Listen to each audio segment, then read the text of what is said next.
Yeah, that's right. I mean, basically, we took this meeting, and the visuals for the intro were discussed, and there was this very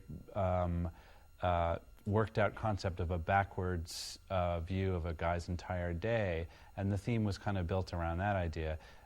When we hear backwards, we think we got very excited. Yeah. Do some backwards recording. Yeah, we pretty much, you don't have to ask us twice to put something backwards in some music. We love that stuff. Yeah. So that was good, and then the idea of the guy who's exhausted at the end of the day, that sort of became the that chimes right in with our whole thing. Yeah, that's something else that the exhausted guy relate to and understand. Backwards, that's They Might Be Giants.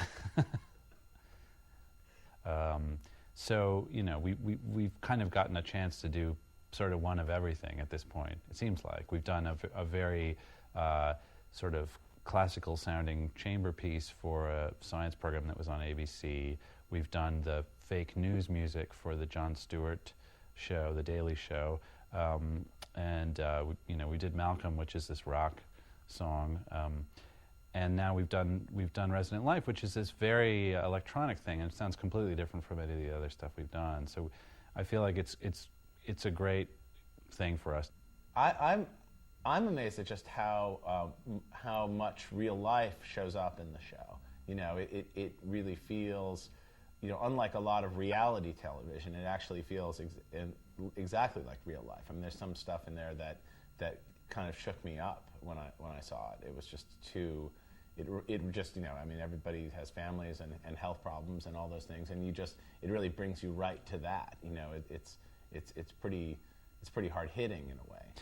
Well, I mean, musically, the theme for Resident Life has all these sort of trance house type things in it, but I think it's probably like fairly obvious, especially with the zither being introduced as well as other sort of marxophone. Excuse me, the marxophone being in the track. Right here. That it's not just a piece of rave music. I mean, it has that flavor, but it also has something a little bit more cinematic. Yeah, I mean, I think it's personal to both us and to Resident Life. It's something that specifically was tailored for the show, and there's parts of it which really sound like us, could only have been done by us, plus it's this, unusual thing for us to have done. So I mean, it's a good piece for those reasons.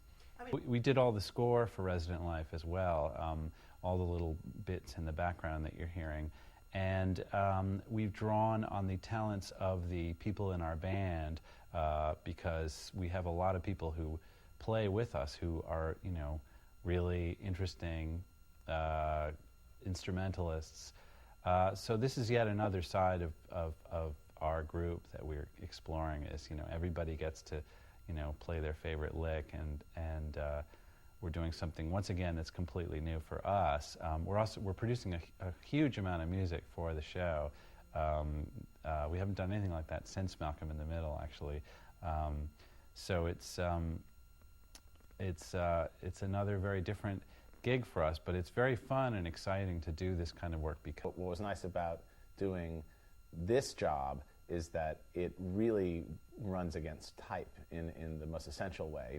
It's a serious show, it's an adult show, and it gave us an opportunity to do a different kind of theme than you might automatically assume we would do. I mean, we've done themes for the Oblongs and Malcolm in the Middle that are very happy, sort of straightforward, more in the rock idiom. But we've also done, themes for other television shows, like stuff for ABC Nightline and PBS that are much more legit in the traditional sense. And I think, this show actually bridges both the sort of song thing that we do and the instrumental work that we've been doing. Well, it's exciting to see anything you do, put to picture. I think it's for a writer or a composer or just being a musician, hearing your music in a show or in a movie is really a thrill. It's always sort of it's always surprising. Well, we've been really lucky in the theme department. I mean, basically, our big break came with doing this song that ended up getting used as the opening music in Austin Powers, The Spy Who Shagged Me. And that was, we were approached to do a pop song for the movie and cooked up this thing that had sort of a Goldfingery vibe to it. And, you know, being the sort of broad parody of Bond movies that it is, Mike Myers, you know, really saw it more as the opening thing for the movie, which was a real coup for us. And since then, we've done a lot of different kinds of theme work, you know, with you know, some of which is basically faceless, you know, and we've done advertising stuff as well. I mean, we do the music for Diet Dr. Pepper now, and nobody knows it's us, and but that's fine, you know. It's, I mean, it actually, even though we have a pretty eclectic style as a band, being able to really, you know, do stuff that's completely outside of our expertise really keeps the job interesting. And I mean, honestly, I think we do a pretty good job. I mean, we definitely attack it with a, you know, a kind of enthusiasm that is probably different than your average Jingle House effort.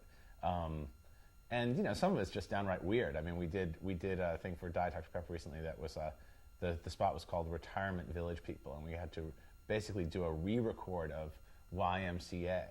And you know, I mean, that's a big production. You know, it's like horns and strings and lots of unison singing. You know, it sounded like the record. You know, it was a fun day at the studio.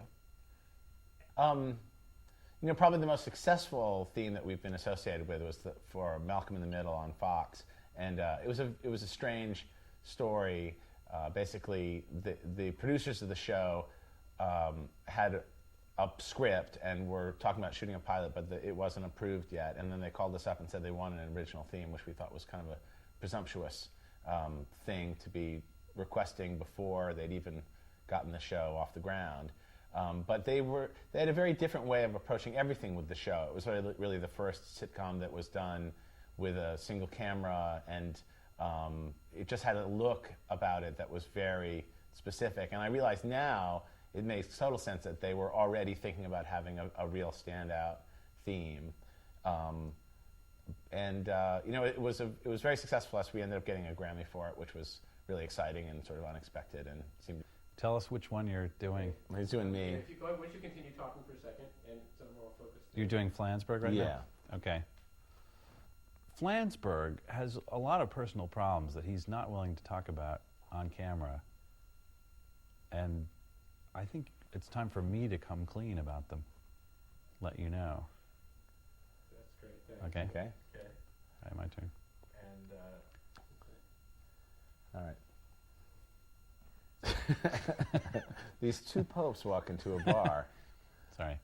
Okay, go ahead.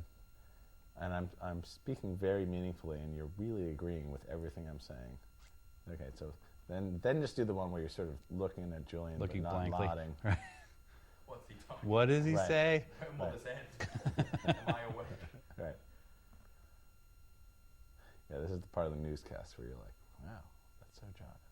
The nodding head, the very slightly So nodding they head. call them naughties. Oh, noddies. That's the Because you do nod.